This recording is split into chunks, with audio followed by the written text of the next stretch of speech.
you so very much for joining us on another exciting episode of the John Mayaki Show. Today, we are glad to have you on the show. Joining us on Zoom, we have Mr. Otokile Efusa. Mr. Otokile, good afternoon. Good afternoon. Good afternoon. Thank you. Please introduce yourself. Okay, I'm Mr. Otokile Jeremiah Efusa. I'm from the local government, those South Central District of Edo State. Currently, I'm based in Lagos, the quality management expert. That's all there is. Thank you so very much. All right. Yeah, today we are looking at a very critical issue in our polity in the country. There's an increasing meddlesomeness in the manner the judiciary intervene in almost every stratum of the political turf. And this is fast threatening the nation's hard-earned democracy, becoming a source of concern to stakeholders, all of us involved. Deputy politicians are notorious for procuring court judgments in favor of themselves, especially from corrupt judges, hiding under technicalities and sometimes prevent and pervert the course of justice, and then they damn the consequences. The highest bidder wins in court. That is in some cases. This is no news, but reality. If you like, call it still news. It is what we have come to see. As we speak, in Edo State, 14 Edo State House of Assembly members elect are yet to resume their legislative roles for which they were elected. And this is 2 years after. You can see them there. They are there. About 14 of them are yet to. Guess what? The governor says it's not his fault. It's not his fault. He said the matter is pending in court, and so there's practically nothing he can do about it. And the courts are also not in a hurry to dispense justice on the issue, even when the tenure of these legislators is 2 years away. I think the question is, do you actually think the governor is not behind this unnecessary delay? Okay, Mr. Otokile, maybe I should allow you to have a take on Edo State House of Assembly issue. What do you think? Well, the Edo State House of Assembly issue is one issue that is very, very funny. Very funny in the sense that we won't have gotten to this place if everything was done properly and settled here. I think the court should do them. Now, I am not going to say it's the fault of the 14 lawmakers or the fault of the governor, but the governor has practically said it is no longer his and it is for the court to decide. Now, the court should do themselves honorably by expedite action on that case and also make their decision known, interpret the law. See, government is standing on 3 feet: the legislature, the executive, and the judiciary. And currently in Edo State, we are having an issue where the legislators are not complete because the judiciary is not doing their part effectively. It is painful that even my own constituency is not being represented in the House of Assembly, but the court to not decide. And rightly said, it is not in his hand, and 14 lawmakers are waiting for the court to decide that. So let the court do the right thing. Let them interpret who is at fault and what needs to be done. If you are saying, okay, the 14 lawmakers should go, then say it and give an order that let there be a by-election to feed that position, than making 14 constituency in Edo State, be without representation. It is alarming.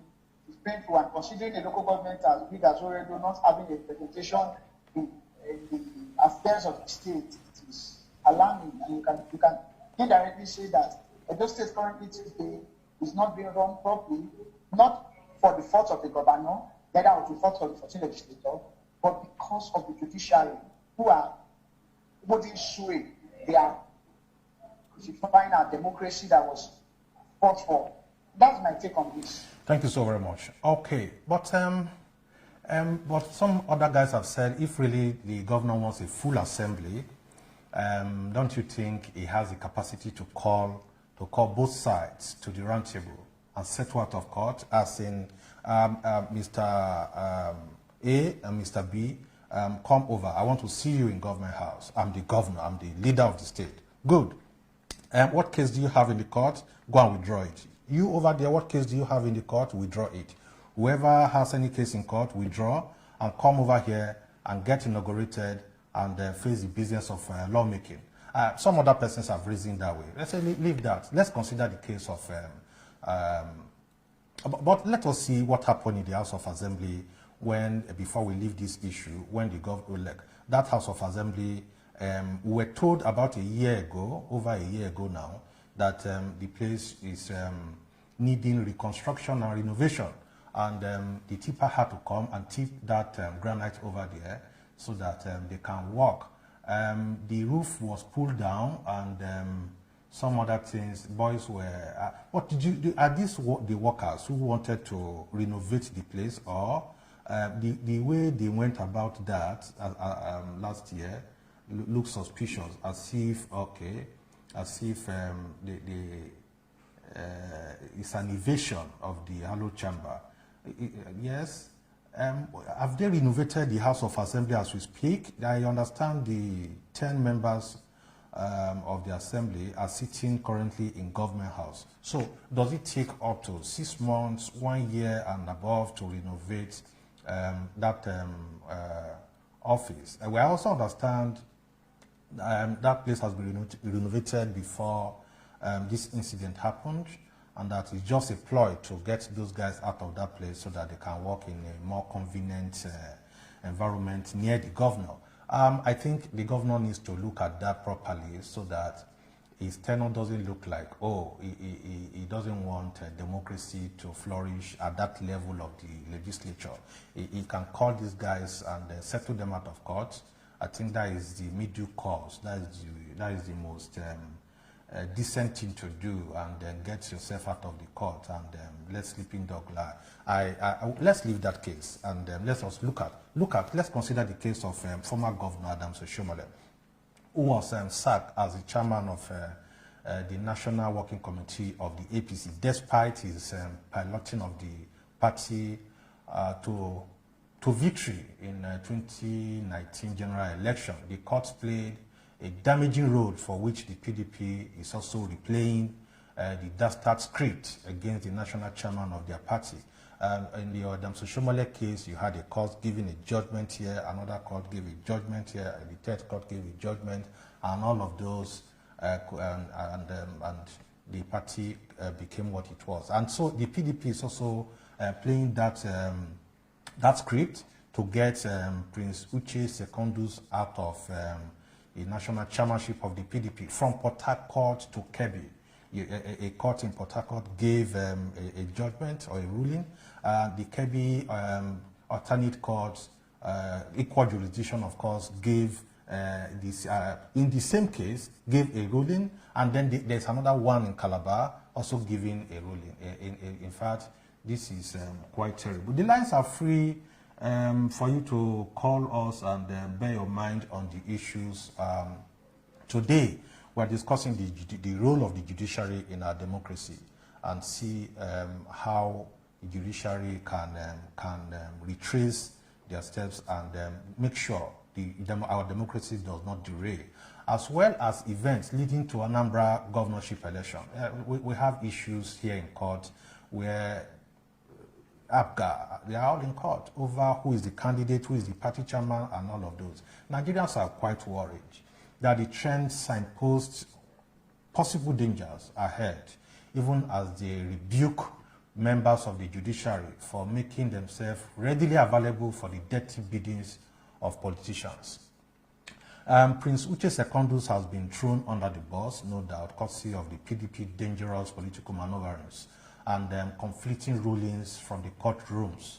As the judiciary was prompted to intervene in the internal matters of the APC in 2020, the courts have been drafted into to interfere in the domestic affairs of the PDP this year, 2021. And the courts of coordinate jurisdictions are issuing conflicting rulings on the same matter. For instance, in the PDP, early last week, a high court in Rivers had issued an order of interim injunction restraining Uche Secondus from carrying on as national chairman of the party, pending the hearing and determination of a suit challenging his continued stay in office.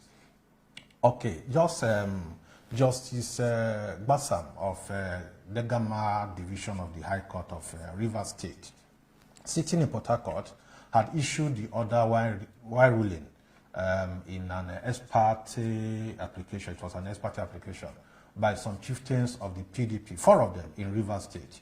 But 2 days after, Justice Nusirat, yes, Umar, a vacation judge in Kebbi, High Court of coordinate jurisdiction with the one in Rivers State, clearly aware of the case, also in Rivers, not only entertained the case, she gave her own order restoring the embattled national chairman, that is Prince Uche Secondus, to his position. This was after the deputy chairman south of the PDP, Elder Yemi Akinwumi, had assumed leadership of the PDP in acting capacity.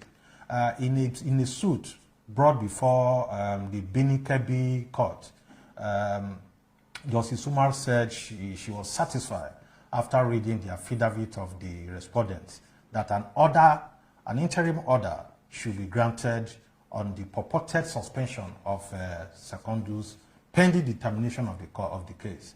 That is not all. We regret to tell you that 24 hours after Kebbi State ruling, the crisis in the political party took a twist as this time around, in Calabar, Cross River State, further restrained Uche Secondus from parading himself as the chairman as well as from presiding over the National Executive Committee meeting, the one that was held last weekend. The situation is not different in the All Progressive Grand Alliance. In this case, the former Central Bank of Nigeria governor, Professor Chukwuma Soludo, is having a running battle with Chukwuma Umeoji. Yeah. The litigations are tied to who is the authentic chairman of APGA in Anambra State, among Chief Victor Oye, Chief Njoku, and Jude Okeke. Whereas judges in Anambra, Jigawa, Imo, and Abuja have intervened in the matter, accusing INEC, no, they didn't accuse INEC, causing INEC to, at various times, list and delist both the name of Soludo and Umeoji as candidates of APGA, respectively. The electoral umpire had on the 16th published the name of Umeoji as the APGA candidate, following an order by the Jigawa State High Court. You see people leave their own states to go to a northern state to get judgment. Are you not worried? Hello? Hello, I'm hearing you. Yes, Mr. Fosa, what is your take on that? Thank you very much, Mr. Mayaki. You see, it's a laughing situation where people who are supposed to be honorable, people who are supposed to be of good character, good upbringing, profession that is so of high reputation, people are beginning to throw how will I put it now, decency to the world. It's laughable. You see, if our democracy failed today, for instance, it is not just the fault of the politicians. It is also the fault of our judiciary. I know they will come up to say, well, because they are not, they don't have autonomy. But then, first of all, Nigeria should first of all build up a character of ensuring that nobody can buy your conscience. The first problem we have in Nigeria is our character and our conscience. So if a man without character and without conscience, even if he rises to becoming a bishop tomorrow, or an imam, or whatever capacity it is, if there's a character deficiency, it will reflect in all of his doings. And that's what we are seeing in the judiciary today. Because we are having persons who are supposed to be upholder of justice, but the justice they are upholding, that they are supposed to uphold, they are fighting it. Now, I cannot imagine how a judge in Rivers State will give an injunction, then another judge in same high court, but now in another state in Kebbi, will give another judgment. It is laughing. It is how Nigeria has degenerated in terms of conscience and character. And that's what is playing up. And the truth is, for lovers of democracy and lovers of Nigeria, like, it is scary, because it then means that justice can be bought with money. And that's what we are seeing. That's what we are seeing. And then it also goes to tell us about the inter-party affairs that we are having in our political space. There is no discipline, there is no ideology in running political parties in Nigeria. And that is why we are having all of these crises. And then the court is being called to salvage our democracy, to help save the situation. Instead of them to save the situation for us, they are making it look more dangerous. It is more dangerous in the sense that you can easily tell that if I go to Jigawa tomorrow to get a court, to get a judge, to give a judgment to my favor, I will get it. And then when another person, my opponent, goes to another state, he gets his own judgment. And then you begin to wonder, what is the justice that we are talking about? It is the Nigerian system, and I'm saying it, that we must build our character, we must build our conscience, even as we are rising in the cadres of life, so that we can have all things being proper. And that's where we are. That is what is actually playing out. It is painful that Uche Secondus has seen himself in similar situation. I could remember vividly, somewhere around last year, during the APC saga, should I say he was one of those who benefited from it? But then I feel for him. And I think the Chief Judge and the Nigerian Bar Association should please up their game, talk to their judges. Let them be honorable. Let things be done. There are laid down rules and laid down procedures. There are rules of engagement, and they should abide by it. The judges should not be the ones shifting the goalpost, because the hope of everybody, of the common man, is in true justice. And when we can no longer get true justice, and we are not buying justice, then the highest bidder gets judgment. It is alarming. It is painful. And that's why today, majority of Nigerians, we have lost hope. Nigerians have lost hope in the political class. They are losing hope gradually with the religious body. Now, even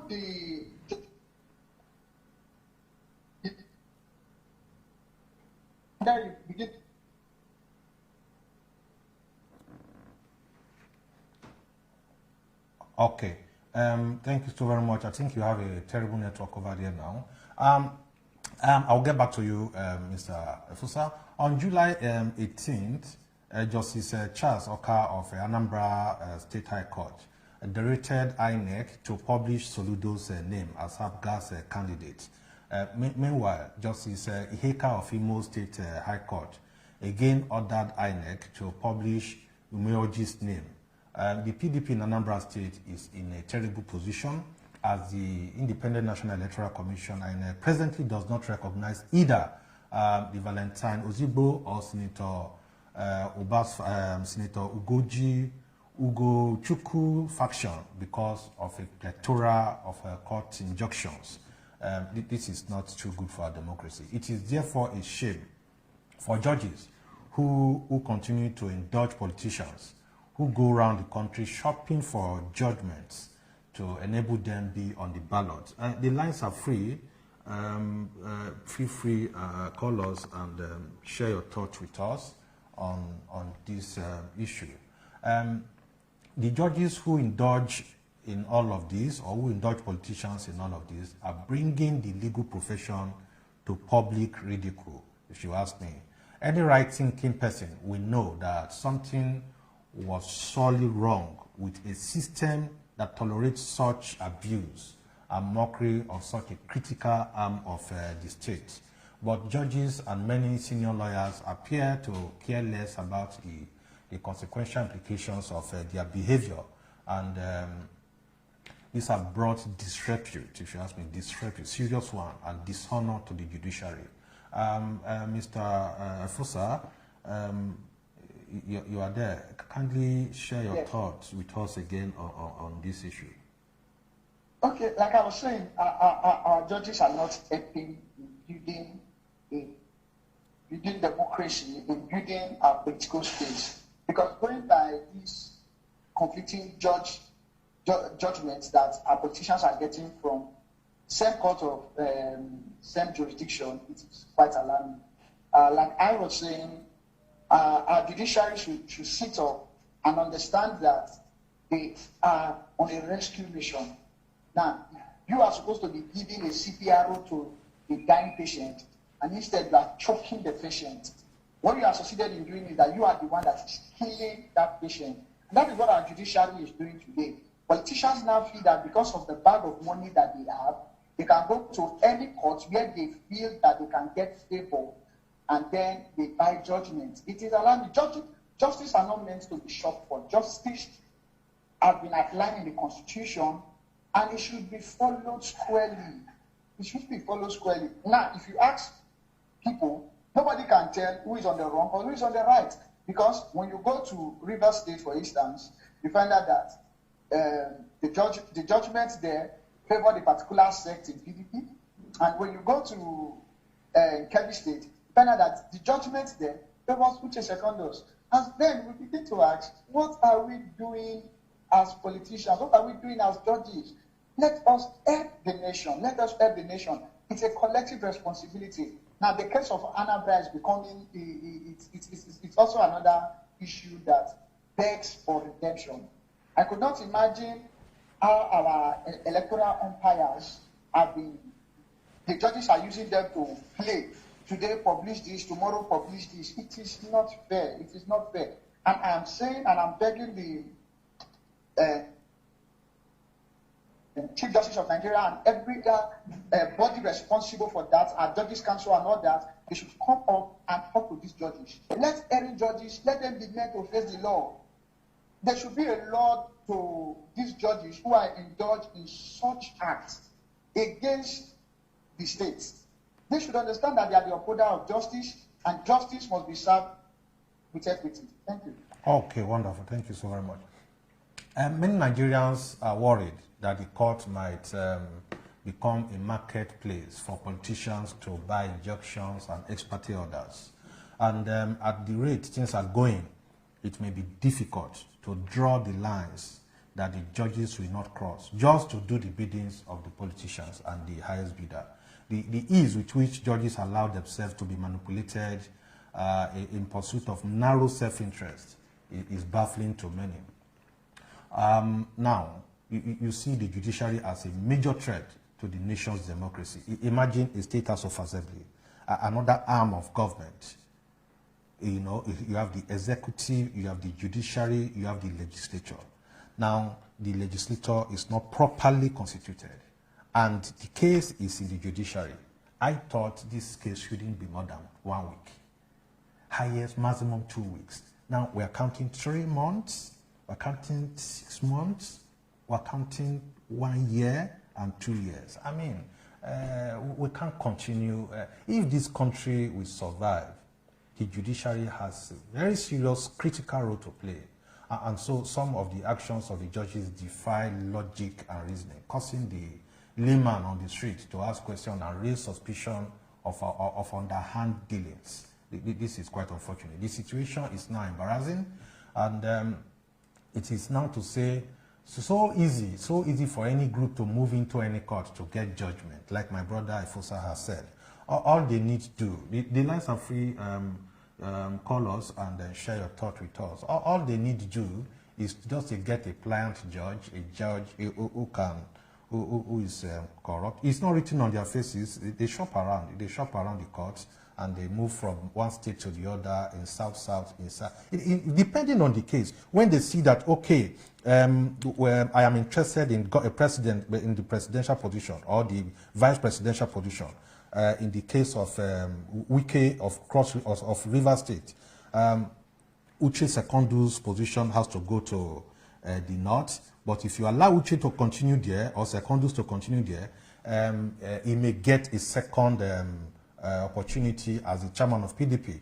And so to get rid of him, you need to throw him under the bus by any means, get a judge. You know, he warned him before, Uche resigned. No, he's not going to resign. They got them to sit and say, okay, we have agreed. We're going to hold our convention, and Uche will go, Uche will go. But for Wike, who doesn't trust in that, oh, if you allow Uche to continue to that convention, Uche may get a second slot. Get the court to do a cut and nail thing and get him up. Oh, if this court is ruling against you, rush to Calabar. If Kebbi is ruling, oh, rush to Cross River, rush to so place. This is quite unfortunate. So also the issue in Edo State. I think the court should expedite action in that issue. I hear the cases, there are cases in 2 or 3 courts. I think they should do the needful. And for the governor, I think the governor needs to call the parties together and say, guys, come, sit down, withdraw your case out of court settlement. I think that is the middle course to address that issue. It's quite unfortunate that judges are the ones that determine who holds political positions in Nigeria. The electorate who are supposed to vote, and they vote who they want. Sometimes money determines who to vote for. Your conscience is being bought with rice, werapa, salt, and all of those, and the money determines all of those. If the money cannot determine it during the election, you go to court, you look for a technicality, you look for one leeway, and get the court to say the lawyer can write a judgment for the judge and say, this is the judgment, this is the money, go ahead and now nothing will happen. Don't worry, nothing will happen. We are in charge. It's quite unfortunate. Look, Nigeria, we need to be careful. There are so many interventions by the judiciary across the country. They make governors, they make senators, they make presidents, they issue injunctions here and there, and they now sell injunctions. Quite unfortunate. You have a case in Akwa Ibom. You go to Sokoto to get a judgment, and then INEC has to obey. I mean, it's quite embarrassing. We think the leadership of both the Nigeria Bar Association and the National Judicial Council needs to intervene before desperate politicians derail our democracy. Mr. Fosa, tell us again your last take on this issue. Okay, Mr. Mayaki, on the case of the Edo scenario, I like your submission so much that the governor should call both parties together. But then you and I know that it will be an exercise that we can just keep hoping for. It may not toy that line. The tension, and so many things were said. And then, whether we like it or not, the human factor in everybody will not, it will do so. So I think the only person that can salvage the situation in Edo State as of now is the judiciary. Let them wake up, let them give a judgment so that the entire Edo Council, the entire representation that needs to be in the House of Assembly should be there. And then my final advice to our judges and every other person in Nigeria who in one way or the other can be brought over to do something, we should build our conscience, we should build our character, we should understand that if Nigeria will succeed, if our democracy will succeed, it is a collective responsibility. I will do my part, John Mayaki will do his part, the judges will do their part, and then we can have a Nigeria of our dream. I see it happening someday. Thank you. Thank you so very much. Thank you, Mr. Fosa. I appreciate it. That will be all on today's edition of the John Mayaki Show. I want to appreciate you, Mr. Fosa, for joining us. Until we come your way again, remember that life is a gift and that every day you live to witness is an opportunity for you to do something great and change your destiny. Take charge. Take care. Bye for now.